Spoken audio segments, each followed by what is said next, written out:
नमस्कार। उत्पन्ना एकादशी के शुभ पावन अवसर पर आप सभी का हमारे चैनल पर स्वागत है। आप सब कैसे हैं? कमेंट में जय माता दी लिख कर जरूर बताइएगा। इस कथा को जरूर सुनिएगा। इस कथा को सुनने मात्र से ही आपके सारे पाप धुल जाएंगे। ओम वासुदेवाय नमः। ओम सर्कड़ाय नमः। ओम प्रद्युम्नाय नमः। ओम अनिरुद्धाय नमः। ओम नारायणाय नमः। ओम नमो भगवते वासुदेवाय नमः। ओम विष्णुवे नमः। ओम ह्रीं विष्णुवे नमः। उत्पन्ना एकादशी की व्रत कथा। सतयुग में एक भयानक राक्षस मुर नाम का था। वह बहुत ही शक्तिशाली और वीर था। मुर ने अपनी अद्भुत शक्तियों से इंद्रदेव सहित कई अन्य देवताओं को हराया था और इंद्रलोक पर शासन करने लगा। मुर के अत्याचारों को समाप्त करने के लिए सभी देवताओं ने भगवान शिव से सहायता मांगी। भगवान शिव ने सभी देवताओं को तीनों लोकों के स्वामी भगवान विष्णु के पास जाने की सलाह दी। भगवान विष्णु ने देवताओं की सहायता से राक्षस मुर को हराने का फैसला किया। भगवान विष्णु अपने देवताओं के साथ चंद्रवती नामक नगरी में आए। इस नगरी का राजा मुर दैत्य था।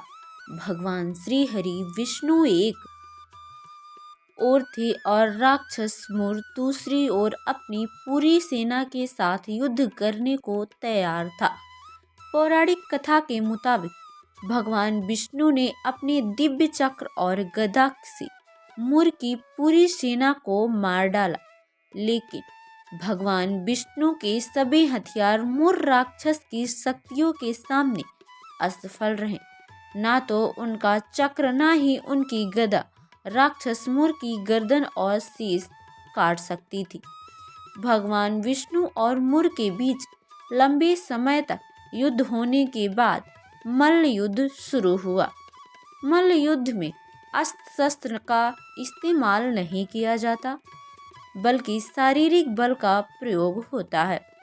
मान्यताओं के अनुसार भगवान विष्णु ने मुर के बीच 1000 वर्षों तक संघर्ष हुआ।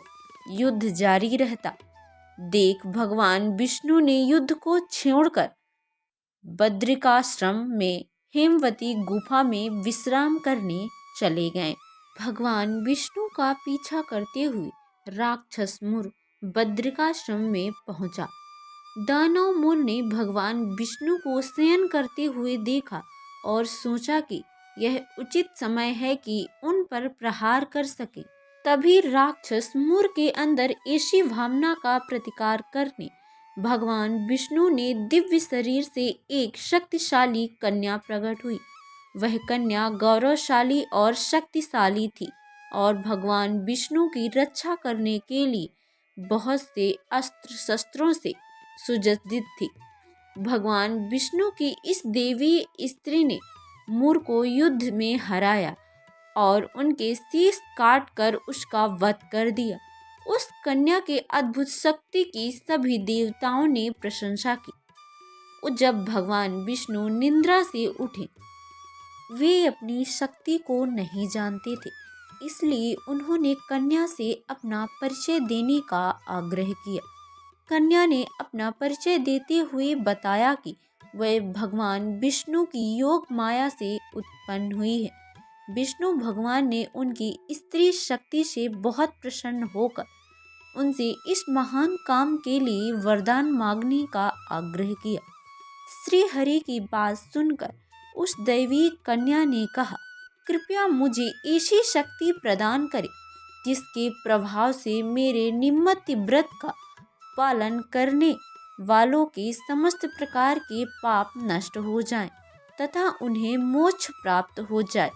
कृपया मुझे सभी तीर्थों में सबसे महत्वपूर्ण और सबसे अच्छा बनने की प्रेरणा दें। प्रभु मुझे ऐसा वरदान दें कि मैं भक्तों को मोक्ष, धर्म और धान्य दे सकूं। कन्या को वरदान देते हुए भगवान विष्णु ने कहा, तुम्हारा जन्म एकादशी तिथि को हुआ है, अतः तुम समस्त लोकों में एकादशी नाम से विख्यात हो जाओगी।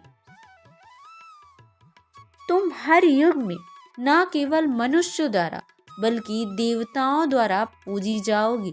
एकादशी व्रत से अधिक कुछ मुझे किसी अन्य चीजों में प्रसन्नता नहीं होगी। तुम्हारे अनुयायी सभी सांसारिक दुखों का आनंद लेकर अंत मोक्ष प्राप्त करेंगे। अगर आप भगवान श्री विष्णु के सच्चे भक्त हैं तो वीडियो को लाइक और चैनल को सब्सक्राइब करना मत भूलिएगा।